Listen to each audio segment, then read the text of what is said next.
Le Moyen-Orient s'embrase à nouveau au cœur de l'actualité internationale. Donald Trump a déclaré hier que le cessez-le-feu signé en juin avec Téhéran était désormais terminé et les États-Unis ont encore durement frappé l'Iran la nuit dernière, des frappes qui pourraient même s'intensifier dans les prochaines heures. C'est ce qu'on nous dit. Le président américain a déclaré même hier que les dirigeants iraniens étaient des malades et des ordures. Ce sont ses mots.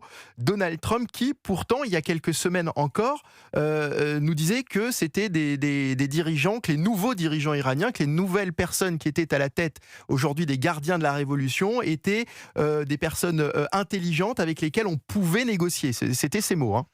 Je pense que quand la situation va dans le sens où Donald Trump veut, ils sont intelligentes, mais quand ils résistent et par exemple les poids ne sont pas acceptés, ils sont évidemment pas très intelligentes. Mais il n'y a rien de nouveau dans la façon comment Donald Trump adresse cette situation. Les négociations qui sont interrompues par les frappes, c'est quelque chose qu'on a vu depuis tous les débuts. Et je ne pense pas que ça étonne même les Iraniens. Après, la vraie question qu'on peut se poser, quel est l'objectif de Donald Trump aujourd'hui avec cette stratégie? Parce que si l'idée est de trouver un moyen de sortie de ces conflits, je ne suis pas sûre qu'il y ait encore plus de pression sur l'Iran, sur les régimes, va donner le fruit, va donner les résultats qu'il cherche. Parce que aujourd'hui, ce qu'on voit, c'est quand même les États-Unis dans une façon de unité nationale, à ces régimes iraniens qui peut utiliser ces frappes pour dire voilà, les États-Unis ne gardent pas leur parole et même pendant les 2 jours, les 3 jours de funérailles et tout ce qui est lié à funérailles de Mollah, ils ne respectent pas. Et je pense que ça peut être contre-productif. Et si on regarde un peu plus de big picture, la situation d'escalade, ça ne donne rien pour l'économie mondiale. En revanche, ça ajoute encore un niveau de pression sur les prix de pétrole, sur les marchés. Et éventuellement, on va nous tous trouver à la fin d'été avec les réserves de pétrole et de gaz semi-vides, peut-être les problèmes des engrais, les problèmes du côté de l'agriculture. Donc, il y a plein de choses qui... Pour vous, poursuivre ces opérations militaires, ce n'est pas une bonne idée. Il faut qu'on arrive à un accord durable. Je pense qu'il faut qu'on arrive à un accord durable si on veut revenir à l'état où les détroits d'Ormuz est débloqué et on peut reprendre cette économie, les routes maritimes, ce qui est important pour l'économie mondiale.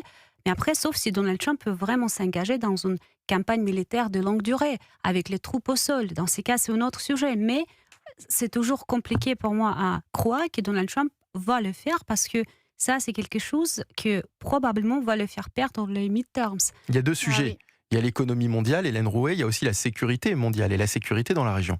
Ah non mais bien sûr, mais c'est vrai que ça commence en fait à devenir, quand on est observateur, et je pense même les dirigeants européens, en fait, ça commence à devenir très très agaçant parce que, vous l'avez rappelé Mickaël, il y a quelques semaines, Donald Trump vantait les négociations. Il disait effectivement qu'elles se passaient extrêmement bien, etc. Là maintenant, il recommence à frapper. C'est vrai qu'en fait, pardon, mais c'est le président du revirement, c'est Donald Trump. Enfin, je veux dire, il n'y a pas une déclaration sur une semaine à une autre qui est la bonne. Si, il y a un moment donné, à quel moment on a pu croire de toute façon qu'on pouvait aussi faire confiance, je veux dire, aux islamistes et aux mollahs iraniens. Enfin, ça, c'est pas possible. C'est-à-dire qu'en termes de négociations avec eux, sur tout ce qui est nucléaire, etc., ils n'ont jamais dit qu'ils souhaitaient l'abandonner, malgré le fait que Donald Trump disait l'inverse. Donc, c'est vrai que c'est quand même, je veux dire, extrêmement compliqué. Et en fait, qui en pâtit aujourd'hui? Ça va être évidemment tous ceux qui achètent du pétrole. Ça va être à cause du détroit d'Ormuz qui, je le rappelle, qui représente 20% du pétrole mondial. Vous l'avez rappelé également, le prix du pétrole qui réaugmente depuis ce matin. Donc en réalité, ça va être les populations. Et par ailleurs, j'exclus pas les Américains. Les Américains, bien sûr, vont pâtir. Le peuple américain va pâtir de toutes ces décisions-là. Et c'est vrai que on est quand même, je veux dire, Donald Trump est véritablement dans une impasse. Mais Xenia a raison. Si vraiment il veut gagner cette guerre, avoir le sentiment en tout cas d'avoir gagné, si vous voulez, face à l'Iran, alors faut qu'il y mette les moyens.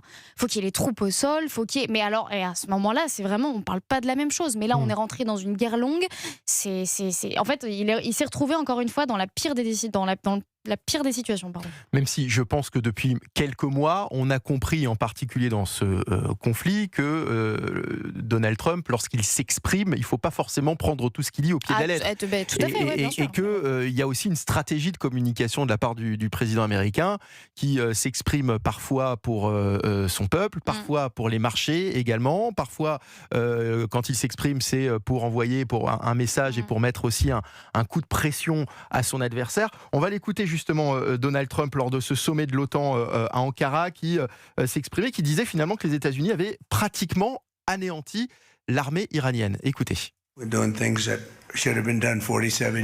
Nous faisons aujourd'hui avec l'Iran ce qui aurait dû être fait il y a 47 ans. Et je tiens simplement à dire que tout au long de mon premier mandat et au cours des 18 derniers mois, les États-Unis ont mené un effort historique pour augmenter considérablement les dépenses de défense et se doter d'un équipement dont aucun autre pays au monde ne dispose. Quand on regarde le Venezuela, quand on regarde l'Iran, nous avons pratiquement anéanti leurs forces armées en l'espace de quelques semaines.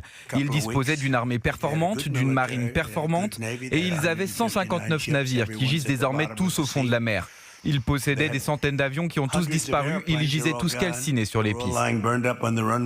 Donald Trump qui s'exprimait lors de ce sommet de l'OTAN à Ankara, et c'est vrai que c'est un peu les montagnes russes, parce que là on est revenu sur un discours très militaire de la part du président américain. Après, n'oublions pas que ces frappes américaines ont repris en réaction de frappes menées par les gardiens de la Révolution, menées par même Jean-Noël, même Emmanuel Macron les a condamnés et a reconnu que les États-Unis avaient le droit de répondre à ces nouvelles frappes iraniennes. Xenia Fedorova. Oui, mais je pense que ça commence à devenir encore plus compliqué de dire que c'est les frappes à réponse d'Iran, parce qu'il ne faut pas oublier que les détroits d'Ormuz n'étaient pas bloqués à l'époque.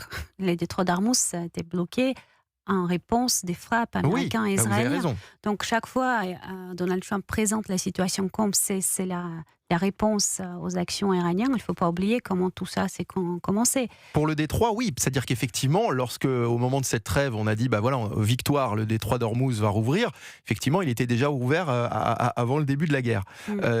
Toujours est-il que là, il y a des frappes iraniennes qui ont été menées sur des infrastructures américaines dans le Golfe. Selon vous, Donald Trump aurait dû laisser faire et ne pas répondre à ces frappes ? Mais si je comprends bien la situation, en fait, les détroits d'Ormuz, il y a un passage qui est contrôlé plutôt par les Iraniens. Il y a un passage comme si c'était contrôlé par les Américains.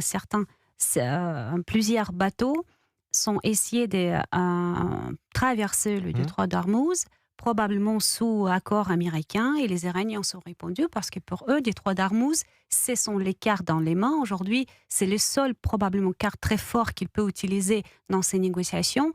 Donc, ils sont évidemment, parce que dans les mémorandums d'understanding, à mon mémoire, il n'y a pas un point qui permette les bateaux, sauf si je me trompe, de traverser. Donc, les Iraniens ont fait ce qu'ils ont pensé il faut faire pour montrer qu'ils contrôlent toujours les détroits d'Ormuz. Et évidemment, c'était utilisé par Donald Trump pour mener les frappes plus importantes. Les questions qu'on peut se poser aujourd'hui, qu'est-ce qu'ils pensent les majeurs acteurs du Golfe, les pays du Golfe qui souffrent aujourd'hui, qui n'arrivent pas à vendre le pétrole comme avant. Ce que pense la Chine qui est première importeur de pétrole iranien, ce que pense le Sud global. Dans les yeux du Sud global, Donald Trump, il ne suit pas une logique de diplomatie, mais plutôt une logique de guerre et les intérêts des complexes militaires industriels. Et après, aussi l'image des États-Unis était, je pense, fragilisée avec tout ce qui se passe, parce que même s'il dit que l'armée iranienne est détruite, on voit très bien que l'architecture de sécurité, comme elle était avant, comme les États-Unis s'est présenté comme les protecteurs de tous ces pays du Golfe, aujourd'hui ce n'est plus le cas. Et on ne sait pas exactement combien encore les missiles balistiques hypersoniques Iran en possession peut envoyer sur les bases américaines, mais aussi sur les pays du Golfe, ce qu'ils font de temps en temps, et sur Israël. Donc je ne pense pas que c'est si évident, c'est clair, c'est la communication qui est importante pour Donald Trump, mais encore une fois, comme vous avez dit, Hélène, si l'idée est de vraiment changer les régimes, il faut envoyer les troupes au sol. Et ça sera un engagement des États-Unis assez étonnant, à mon avis, s'ils le font, parce que les États-Unis sont connus pour se trouver dans les guerres de longue durée qui n'est pas vraiment mené grand-chose finalement, sauf le profit complexe militaire. si on parle d'Afghanistan... Politiquement, ce serait compliqué à défendre échec. pour Donald Trump. Ouais. Sa position l'est aussi maintenant. Et sa position, elle est effectivement compliquée également maintenant. Vous faisiez allusion au pays du Golfe aujourd'hui. Effectivement, face à ces nouvelles tensions, on en parlait tout à l'heure dans le journal, les cours du pétrole repartent à la hausse. Après avoir quasiment retrouvé son niveau d'avant-crise, le baril de Brent a pris 5% hier. Alors, on parlait tout à l'heure de cet accord, de cette trêve qui, pour le moment, a été mis en pause. C'est clairement ce que Donald Trump a dit, que l'accord de trêve avait cessé, que le cessez-le-feu était terminé pour le moment. Toujours est-il que je vous posais la question, je vous demandais si cet accord, qui doit durer 60 jours, qui doit mener à une paix durable, cette paix durable, elle était souhaitée aujourd'hui. L'autre question qu'on peut se poser, c'est est-ce que cette paix durable, elle est aujourd'hui réellement souhaitée, que ce soit par Donald Trump ou par le régime iranien aujourd'hui ? Je pense que le régime iranien, c'est une question d'existence pour eux. Donc, ils ne peuvent pas se permettre d'accepter les points qui sont contre-productifs pour eux. Souvenez-vous que le grand point, c'était le dégel des avoirs iraniens. Donc, c'est ça ce qu'ils ont cherché. Après, il y a un point sur le nucléaire qui n'était pas vraiment abordé et devait être abordé à la fin de ces 60 jours de négociations. Sauf qu'on n'a plus de négociations aujourd'hui. Pour Donald Trump, je pense qu'il a besoin de sortir de ces crises assez rapidement parce que le prix de pétrole est aussi quelque chose qui est un grand sujet aux États-Unis. Les prix d'essence, les prix à la pompe, comme on dit, tout ça, ça peut avoir un effet et la baisse de popularité de Donald Trump s'il n'arrête pas cette situation assez vite. Donc, je pense qu'il cherche toujours, il va toujours chercher une sortie et c'est pas impossible que dans quelques jours, il va revenir en négociation. En attendant, Donald Trump s'est dit très en colère contre l'OTAN, à la fois dans la guerre au Moyen-Orient et sur le sujet très sensible du Groenland. Donald Trump précise toutefois que Washington souhaite en rester membre. À propos de ce sommet de l'OTAN réuni à Ankara et dans ce contexte de tensions au Moyen-Orient, de guerre en Ukraine et d'interrogations sur l'engagement américain, les dirigeants des 32 pays de l'OTAN ont réaffirmé leur engagement indéfectible envers la clause de défense collective. Vous savez, c'est ce fameux article du traité de l'Atlantique Nord qui indique qu'une attaque contre l'un est une attaque contre tous.